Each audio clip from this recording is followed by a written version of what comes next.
So just the other day, I shared my newer perspective and realization about what it means to be a spiritual person in another video.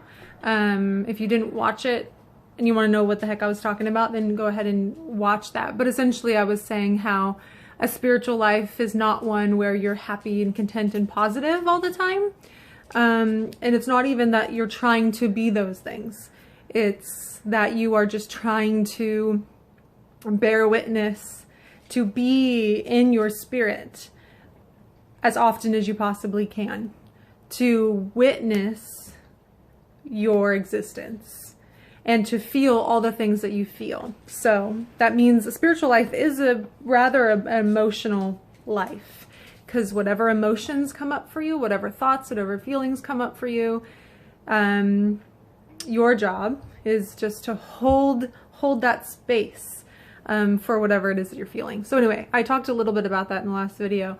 But what I wanted to say was like a little bit more about like, what the fuck does that mean? Or yeah, just go into a little bit in more detail. And I think I'll continue to do that as I unpack those layers, is to continue to talk more and more about it. Cause it's not something I can really talk about in like a couple minutes in a video. It's like something that I've been doing for years and years and years and will continue to practice. And so it's multi-layered, multifaceted. So essentially one of the things that really got me thinking about it, well, one thing that I'll talk about that got me thinking about it was a client of mine shared how, you know, she's been doing really good. She's been positive. She's been strong. And then she's had all these setbacks. Like she got in a car accident and then it made all these other things really challenging for her. Things that she wouldn't even think about, like her driver's license and having to get a new car seat for her kid and all the other things that she needs to spend money on. And now her back hurts and all these things, right? So you're doing good and then your life circumstances shift and now your emotional state has shifted. And she said something about how, you know, she's really trying so hard to be positive, but it's so hard to stay positive. And my response and what I saw from that was myself, how I'm always like fighting to stay positive or fighting to stay joyful or happy when I'm not. And thinking that that's the answer, that that's what it means to live a spiritual life. That's what it means to live a life well. And what I'm coming to recognize and what I hope to teach people is that to live life well is not to be positive when shit hits the fan. Not necessarily. You can change your life when you change your attitude, definitely, and that's a different video altogether. But what I'm talking about is to live life well is to not force yourself to be positive when you're not. To live life well is more so to learn how to be honest about how you feel and learn how to be gentle with yourself as you're feeling what you feel. More so than forcing yourself to be different than what you are in your current state of being. So to hold space for yourself, which that's a phrase that we throw around these days, but essentially what that means is to be able to sit back in the seat of yourself, to see the emotions that you're having, to not push them away, but to be honest about it. Be like, you know what, right now I'm hurting. Right now I don't feel good.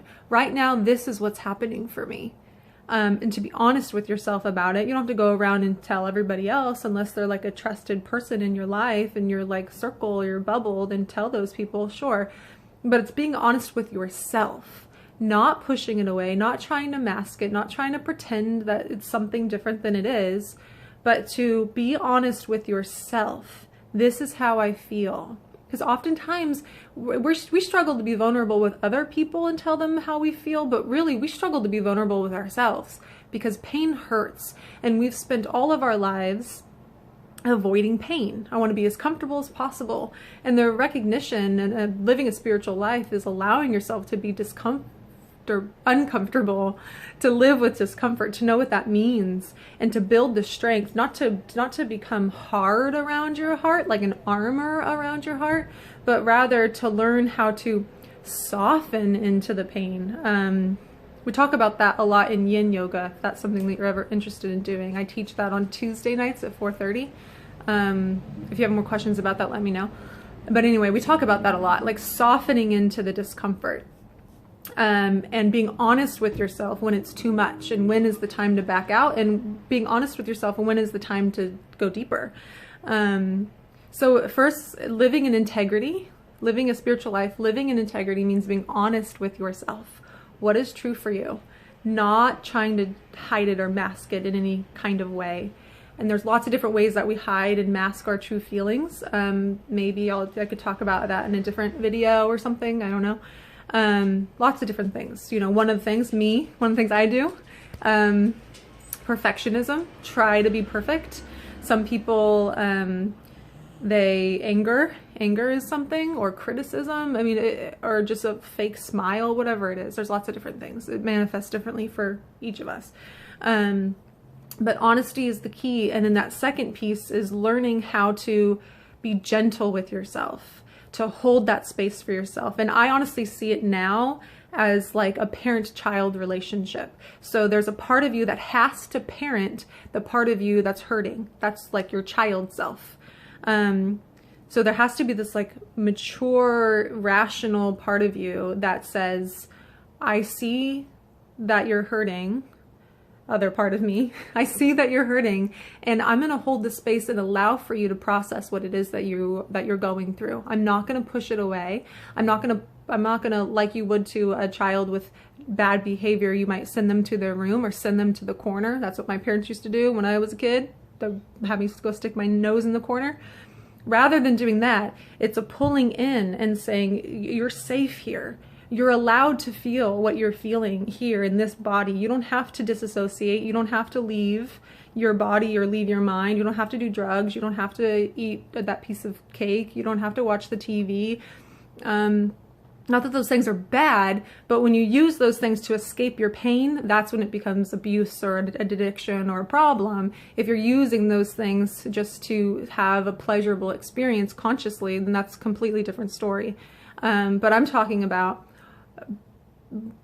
not leaving, holding that space for yourself, and almost like a parent would cradle a baby. It's like you're cradling the part of yourself and saying it's okay to be hurt, it's okay to cry, it's okay to be whatever it is that you are in this moment in time. In all range of emotions, all range of feelings, all ranges of experiences, all of them. The whole rainbow of what it means to be a human. The part of you, that conscious part of you that says, it's okay. I'm going to sit here, I'm going to hold that space for you, I'm not going to leave you behind. And that's when you're able to process all of your emotions. And then when that happens, then you kind of just settle back into contentment, into joy, into positivity. So it's not about forcing yourself to be positive. It's about learning how to be honest and gentle. And then from that is when you really get to settle into what it means to just like thrive and live well and be positive on a more in a more natural way. There are other ways to cultivate positivity, like gratitude, daily meditation, all that kind of stuff. And all these things I do in my coaching program.